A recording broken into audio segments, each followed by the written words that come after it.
সোনা কোথায় গেল?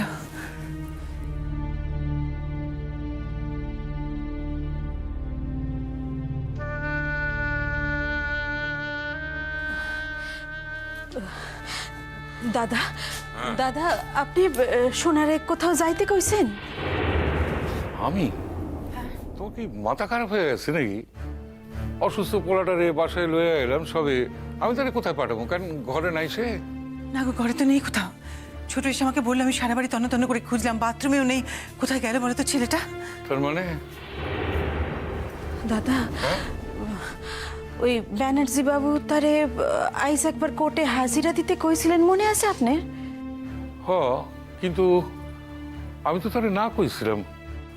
ব্যানার্জিবাবু তো তারে নিজে দেখা কইলেন যে এই অসুস্থ অবস্থায় তোমার জানানোর দরকার নাই, আমি অন্য আরেকদিন সাক্ষ্য লওনের ব্যবস্থা করব। তারপর না দাদা, আমার মনে হইতেছে সোনা কোর্টে গেছে।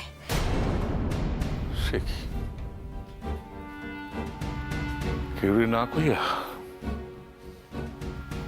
আমি অত কষ্ট কইরা অগ খপর থেকে বার কইরা হাসপাতাল থেকে তারে বাসায় লইয়া এলাম, তারপরেও না না, গেল যখন আমাদেরকে তো একটু বলে যেতে পারতো। বলো, ও যদি আমাদেরকে বলে যেত তাহলে অন্তত আমরা জানতে পারতাম বা কেউ ওর সঙ্গে যেতে পারতাম। দিদি কইয়া গেলে তো আমরা তারে যাইতে দিতাম না, তার লিগাই না কইয়া গেছে। কাম খান শোনা ভালো করে নাই।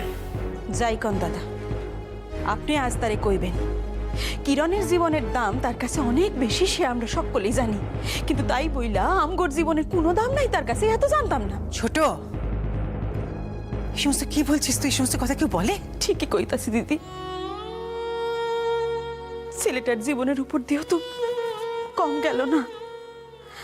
নিজের কিডনি বিক্রয় কইরা ওই মাইয়াটার উকিলের ফি জোগাড় করতেছে, তাও আম করে না কইয়া। আমরাও তো মানুষ দিদি, ছোটবেলা থেকে প্রাণ দিয়া লেখাপড়া শিখাইয়া তারে বড় করছি, আমগোর কোনো ভূমিকা নাই তার জীবনে। আমি একবার কোর্টে যাবো নাকি? তাহলে তারে ধরে লইয়া আইতে পারতাম। শরীর খান দুর্বল তো, মাথা ঘুরা যদি পড়ে যায়। না দাদা, আমার মাথার দিব্যি রইল, আপনি যাইবেন না।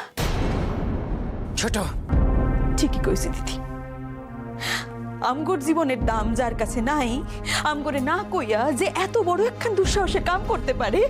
বৌমা, 2 দিন পর মায়াটার কি হইব কেউ তো জানে না। যদি সত্যই ফাঁসি হয়ে যায় তাহলে তো আমার আশঙ্কা হইতেছে তেমন কিছু ঘটনা ঘটলে সোনাটারে তো আমরা আর বাঁচাইতে পারব না। তাই বিচার চলাকালীন আমি কোনো সুযোগ হাতছাড়া করতে চাই না। মিস্টার ব্যানার্জি কইছিলেন যে সোনার স্বাক্ষর উপর অনেক কিছু ডিপেন্ড করতেছে, আর সোনাই সেটা শুনছে, তাই প্রাণটুক হাতে কইরা ছুটছে। কিরণ রে যেমন কইরা বাঁচাইতে পারে ও বাঁচাইবো, তাই অন্য কারোর কথা ভাবারও অবকাশ পায় নাই। হাজার হোক এখন জীবনের ব্যাপার তো বৌমা। তাও যে সে জীবন নয়, কিরণের জীবন, যে জীবন সোনার কাছে সবচেয়ে বেশি দামি, যে জীবনের উপর সোনার নিজের বেঁচে থাকা মরে যাওয়া নির্ভর করছে। ছোট, তুই কেন বুঝতে পারিস না? ছেলেটার মনের অবস্থাটা একবার বোঝ, তুই তো মা। আমি আর পারতেছি না দিদি, আর পারতেছি না। পোলাটার কথা ভাইবা ভাইবা সারা রাত্র 2 চক্ষুর পাতা এক করতে পারি না। আমারও তো বয়স হইতাছে দিদি, আমি আর পারতেছি না, সত্য কইতেছি, আর পারতেছি না।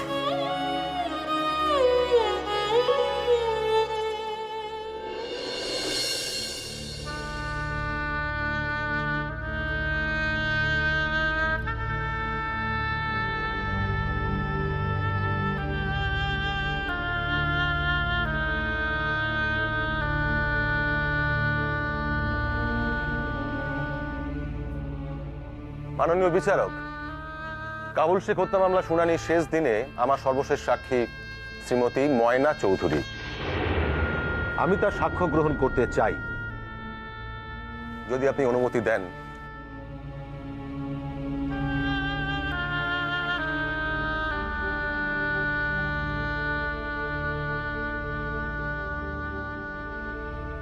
অনুমতি দেওয়া হলো।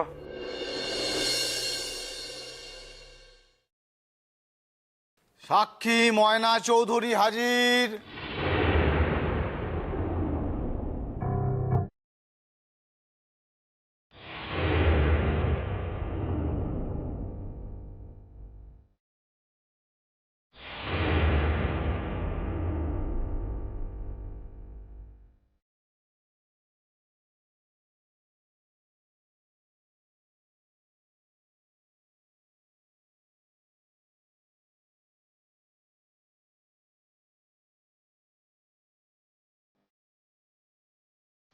গীতা স্পর্শ করে শপথ নিন।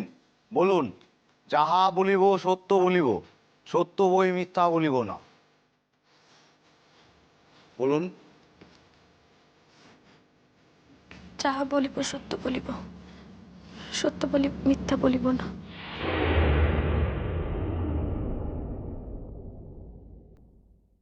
আপনার নাম? শ্রীমতী ময়না চৌধুরী। স্বামীর নাম?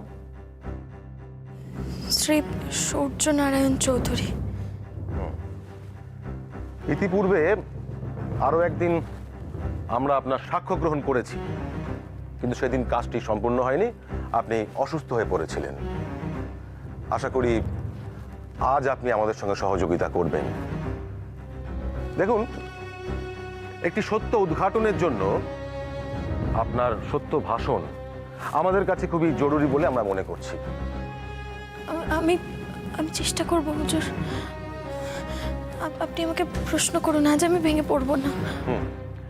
আচ্ছা, আপনি কিরণমালা খাতুনকে কতদিন ধরে চেনেন?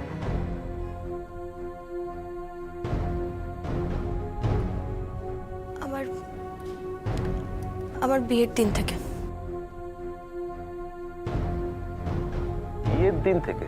কেন, উনি কি আপনার বিয়েতে আপনার শ্বশুর বাড়িতে নিমন্ত্রিত ছিলেন? না, উনি সেদিন ওনার শ্বশুর বাড়ি থেকে চলে এসেছিলেন। মনে হয় আমার বিয়ের খবরটা মেনে নিতে পারেননি বলেই।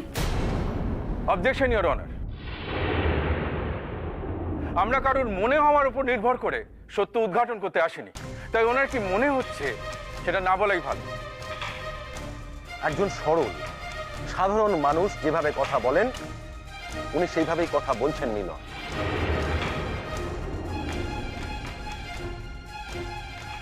ময়না দেবী, তবু আমি আপনাকে অনুরোধ করছি, আপনার মনে হওয়া কথাগুলো দয়া করে এখানে উল্লেখ করবেন না।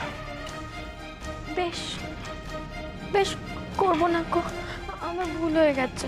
ঠিক আছে, ঠিক আছে। আচ্ছা, এই কিরণমালা খাতুনের সঙ্গে আপনার প্রথম পরিচয়ের মুহূর্তটা যদি একটু সবিস্তারে বলেন।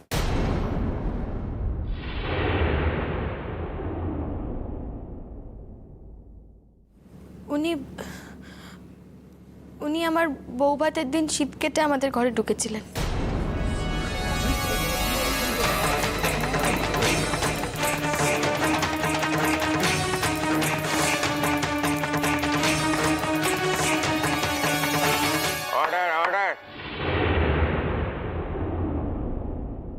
যদি ঘটনাটা একটু সবিস্তারে বলেন তাহলে।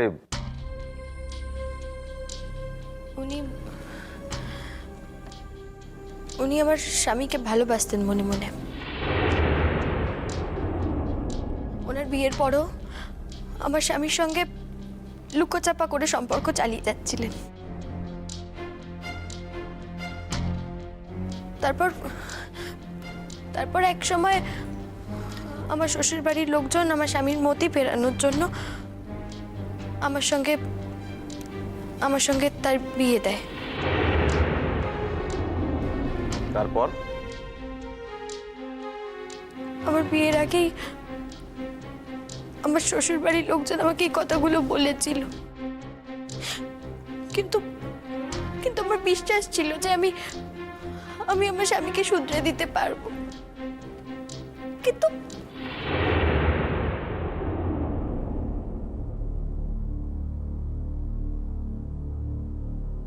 আর ময়না দেবী কান্নাকাটি করবেন না, কান্নাকাটি না করে আপনি সত্যি কথাটা বলুন মিলটকে। আমার বউ ভাতের দিনই এক দুর্ঘটনা ঘটে। হৃদিবঙ্গ হৃদিবঙ্গ হৃদিবঙ্গ হৃদরে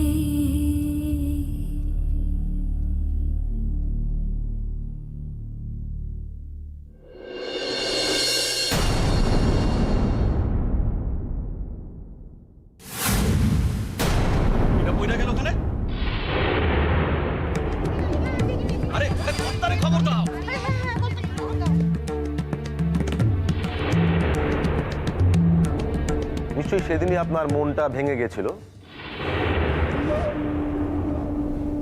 মন ভেঙে গিয়েছিল, কিন্তু কিন্তু আমি ভেবেছিলাম যে কিরণমালা মানে মানে যার ডাক নাম হলো নার্গিস, সে একটা মেয়ে হয়ে নিশ্চয়ই আমার সংসারখানা ভেঙে দেবে না।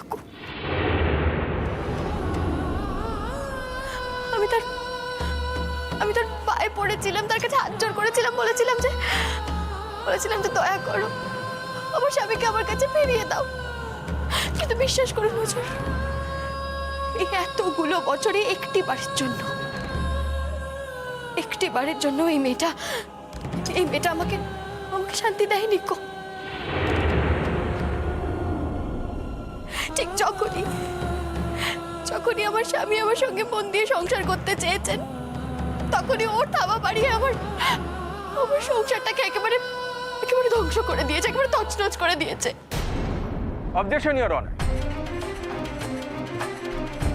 আমি তো দেখছি সাক্ষ্য গ্রহণ সম্পর্কে আমার ধারণাটাই পাল্টাতে হবে। উনি যা করছেন সেটা সাক্ষ্য গ্রহণ নয়, একটা পূর্ণ দৈর্ঘ্য নাটকের মহড়া মাত্র। অবজেকশন মিলট, উনি যদি আমার কাজকে ব্যাহত করে সত্যকে চাপা দেওয়ার চেষ্টা করেন, তাহলে আমি বলতে বাধ্য হচ্ছি যে এই মামলার কাজ আমার পক্ষে চালানো অসম্ভব। আপনার কি সাক্ষীর কাছ থেকে আরো কিছু জানবার আছে? হ্যাঁ স্যার, আছে। তাহলে প্রশ্ন করুন। ময়না দেবী, আমার শেষ প্রশ্ন। আচ্ছা, এই কাবুল শেখ হত্যার ব্যাপারে আপনার কি কিছু বলার আছে? মানে আপনি কি জানতেন যে কাবুল শেখ খুন হবেন?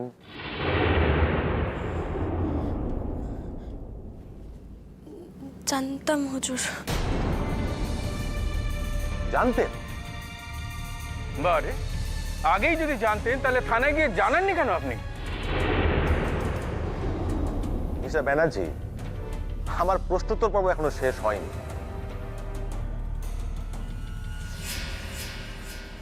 হ্যাঁ ময়না দেবী, বলুন, আপনি কিভাবে জানলেন যে কাবুল শেখ খুন হবেনি?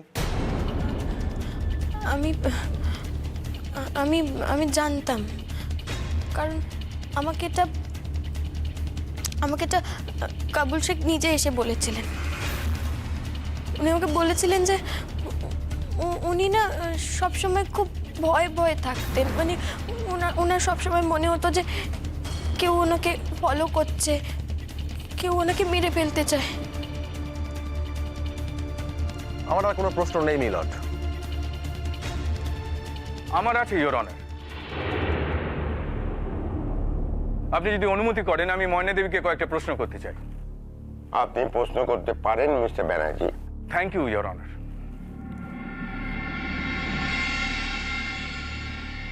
ময়না দেবী, সূর্য চৌধুরীর বিশ্ববিদ্যালয় থেকে তাকে কিছুদিনের জন্য সাসপেন্ড করা হয়েছিল, কারণটা আপনি আমাদের বলবেন?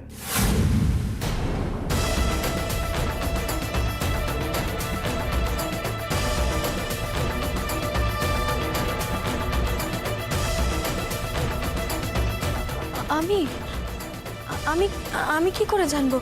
আমি জানি না গো। নিশ্চয় কলেজে কিছু গন্ডগোল হয়েছিল। আমি বাড়ির মেয়ে মানুষ হয়ে আমি কি করে কথাগুলো? জানেন জানেন আপনি জানেন, কারণ পুরো ঘটনাটাই ঘটিয়েছিলেন আপনি এবং আপনার মা। না, খবরদার! বিচারককে দাঁড়িয়ে মিথ্যে কথা বলবেন না আপনি। অবজেকশন মিলন, উনি আমার সাক্ষীর সঙ্গে এভাবে ধমকে কথা বলতে পারেন না। ও, তাহলে সাক্ষী সাক্ষী নন, সাক্ষী গোপাল।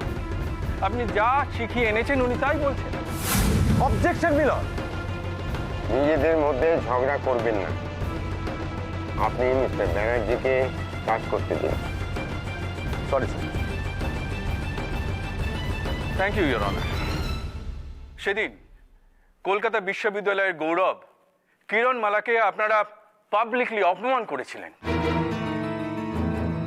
তার সঙ্গে চূড়ান্ত অসভ্যতা করেছিলেন।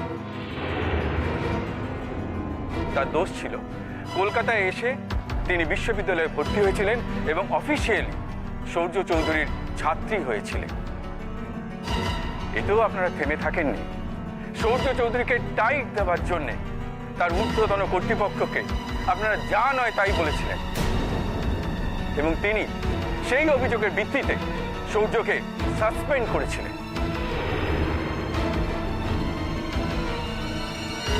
ইয়োর অনার, এই তার ডকুমেন্ট।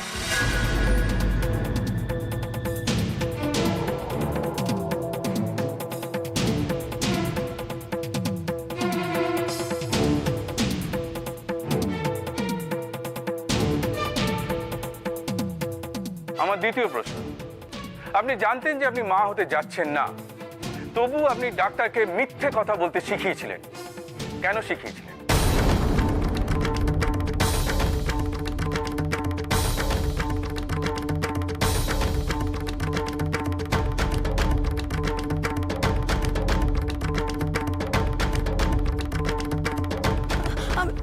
আমি আমি কোনো মিথ্যে কথা শেখাইনি হুজুর। আজ বিচারককে আমি সেই মহিলা চিকিৎসককে ডেকে পাঠিয়েছি স্যার। উনি কিছুক্ষণের মধ্যেই এসে পড়বেন। তিনি এলে আমরা তার কথা শুনবো। আমার তৃতীয় প্রশ্ন, আপনি নিয়ম করে কাবুল শেখের সঙ্গে দেখা করতেন, বারবার কেন তার সঙ্গে দেখা করতেন বলবেন?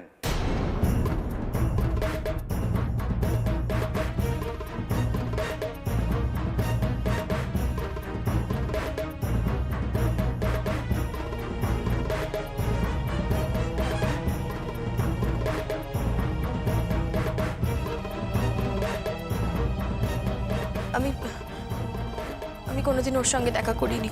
You are lying. আপনি মিথ্যে কথা বলছেন। আমার কাছে ডকুমেন্ট আছে কোন কোন দিন আপনি তার কাছে গিয়েছিলেন বা উনি আপনার কাছে এসেছিলেন। ইয়োর অনার, এই হলো ডকুমেন্ট। কোন কোন দিন এরা মিট করেছিলেন তার পুরো তথ্য এখানে আছে।